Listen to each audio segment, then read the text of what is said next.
April 1917, the beginning of the United States' involvement in World War I. President Woodrow Wilson asked Congress to send United States troops to Europe, and just days later, Congress passed the declaration of war against Germany. What ensued can be described as one of the most horrific and deadly wars in the 20th century. Hundreds of Wakefield residents were sent to fight in the war while others helped with the war effort back home. In November of 1918, after months of gruesome battle, the war came to an end.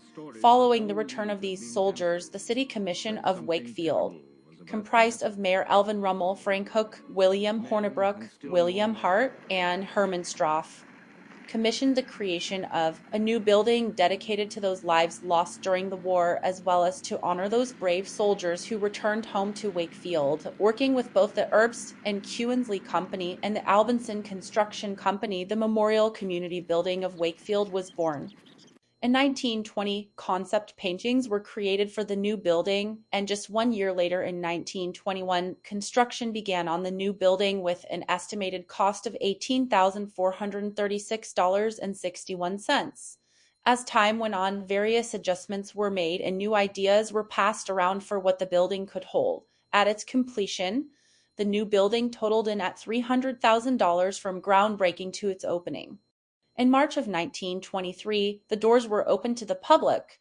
The Memorial Community Building was billed as the largest memorial building in all of Michigan and later all of the United States. The building itself stood 40 feet tall, adorned in brick and limestone details.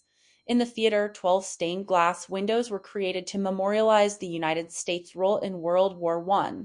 For the first 2 nights after opening, a free play in the theater was sponsored by Mayor Alvin Rummel as a way for citizens to view the new building and get an idea of what it had to offer. This new building included an auditorium complete with balcony and floor seating, used for both performances and meetings, with a capacity of 1,800 visitors. On the first floor of the main building, you could find a gymnasium, shower rooms, locker rooms, a spacious general meeting room with an overlook of Sunday Lake, and smoking rooms. On the second floor, you'd find a second identical meeting room for the Wakefield Women's Club, smoking rooms, various club and organization rooms, a large banquet hall, full kitchens for the banquet hall, an assembly room, and offices for the American Legion, and billiard rooms. In the basement of the building, an Olympic-sized swimming pool could be found. The Memorial Community Building was a staple of Wakefield's community for decades. Parties, wedding receptions, dances, and get-togethers were common in the banquet hall, while routine performances and movies were presented in the theater. Wakefield High School, just east of the new building, used the theater to host their graduation ceremonies, student concerts, and student plays. The building's gymnasium was used by Wakefield High School from 1923 until 1934, when their own gymnasium was completed. The building was a cornerstone of the community, and it seemed like it would hold up for hundreds of years to preserve the memory of World War I for generations to come. Later, in 1934, the Wakefield Public Library opened up in the building. By the 1950s, many of Wakefield's iron ore mines were closing due to increased cost of labor. The final mine closure, the Plymouth Open Pit Mine, shut down in the 1960s. As a result, the major taxpayer base for the building was gone. Funds to maintain the building diminished, and the city of Wakefield could not justify spending the money needed to keep the building operating. On July 1st, 1964, the building was closed and plans for moving the Women's Club and the American Legion organizations were discussed. The closure of the building came from the 1964-1965 city budget, which only left enough room for some basic heating and water inside the building. Following that city council meeting, the building was sold to Northern States Realty Fund for the sum of $500. Plans for the building were to turn it into a convention hotel utilizing the former banquet hall, meeting rooms, and theater. In 1965, a new 2-story hotel building was built along the former theater's north wall, facing Sunday Lake.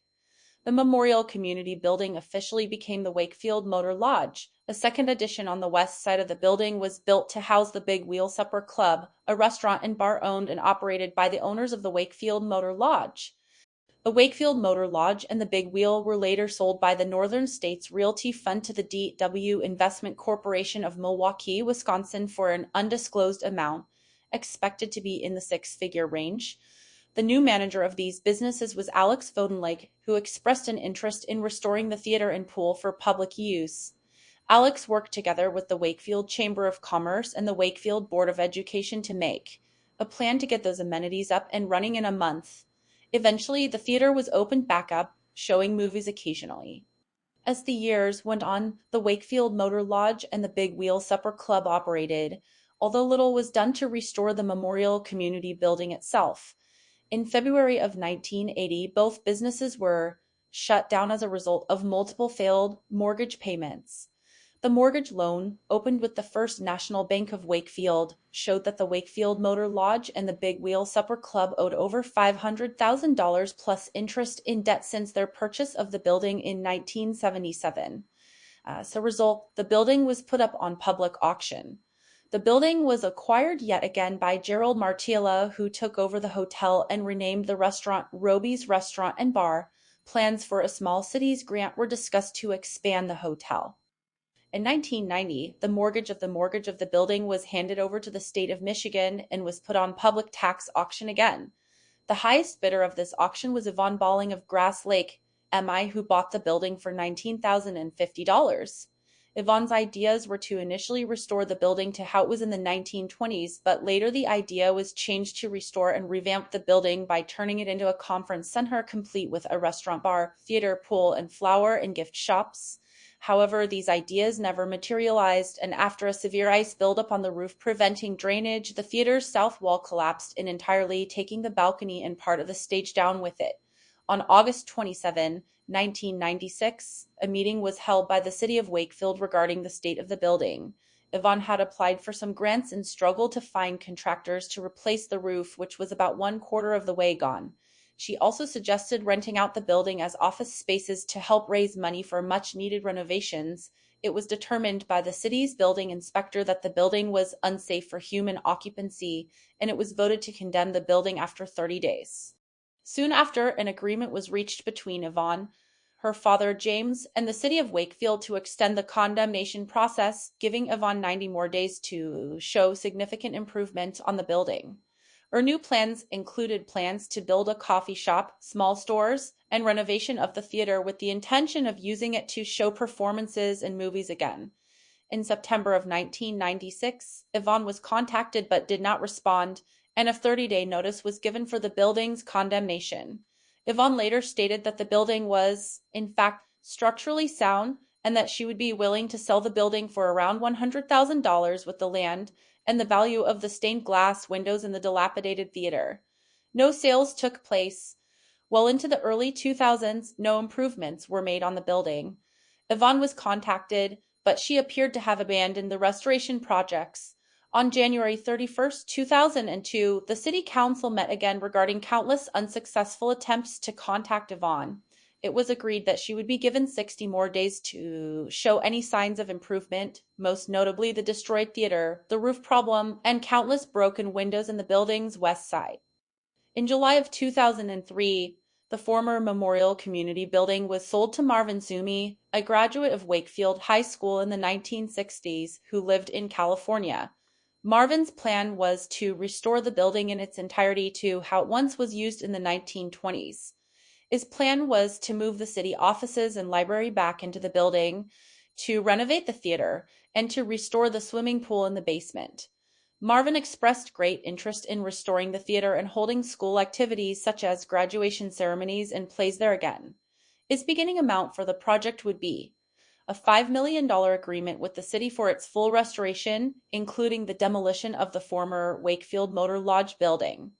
The first restoration project was the fountain on the west side of the building, which was restored for the official unveiling of the project on July 1st, 2004. The Veterans Memorial Building has sat vacant for nearly 20 years until now.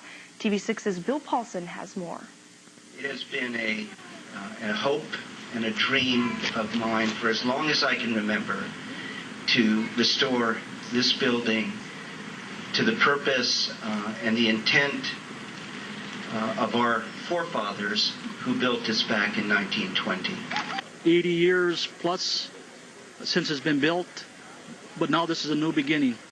My plan is that the city offices will move back here, that once again the library will move back here, that we will have graduation at the theater, we will have school plays at the theater, and we will have a swimming pool for this community. As the project went on under Marvin's supervision, the problems with the building and its total cost continued to skyrocket.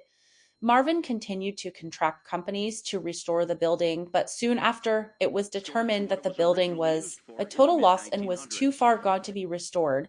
Plans for the building were up in the air, but eventually it was settled after months of negotiation that the original building would be demolished and that a new building would be built in its place. This new building would be a smaller, more efficient, and more modern building. Its features included three parts: a central sunshine lamp section made entirely of glass that would feature a decorative fireplace, a head frame hoist section which would house the theater, and a hematite section which would house the city offices, the library, council chambers, a meeting hall, and a swimming pool. This new building would be paid for by Marvin and later donated to the city of Wakefield. Efforts to preserve the building sprung up, with various state historic programs and organizations wanting the building to be saved. Eventually, a conclusion was reached, and the building was demolished in the summer of 2010. 12 salvageable stained glass windows from the theater were removed and put safely in storage, while other aspects of the building were salvaged if they could be repurposed in the new building. Marvin, a member of the city's Forward Wakefield group, planned to continue his project of the new building, which he would later donate as a gift to the city of Wakefield. However, as time went on, problems continued to arise with the land. While beginning the groundbreaking of the new building, utility connections seemed to be the biggest problem, and paired with issues in his personal life, Marvin pulled out of the project. Following Marvin's removal from the project, the ownership of the land fell to the Forward Wakefield group. Efforts to find a new person to build a new building went on quietly for some time, with many members of Forward Wakefield hoping that someone could step in and pick up where Marvin left off. Sadly, that person never came, and eventually the land was sold to a private owner in the early 2020s. Plans for the land included a motel, townhouses, or even a shopping center sometime in the near future. A memorial community building, in its peak, was a pillar of our town. It was the center of events, recreational activities, and having a versatile building for the community to use. Although this historic building is demolished today, we honor it in this room so that the memory of those who served in World War I can be preserved, as well as the memories of the former memorial community building in the town. Although the fate of the land is unknown today, we can only hope that the new developers will do something beneficial with the land and will create something that helps the community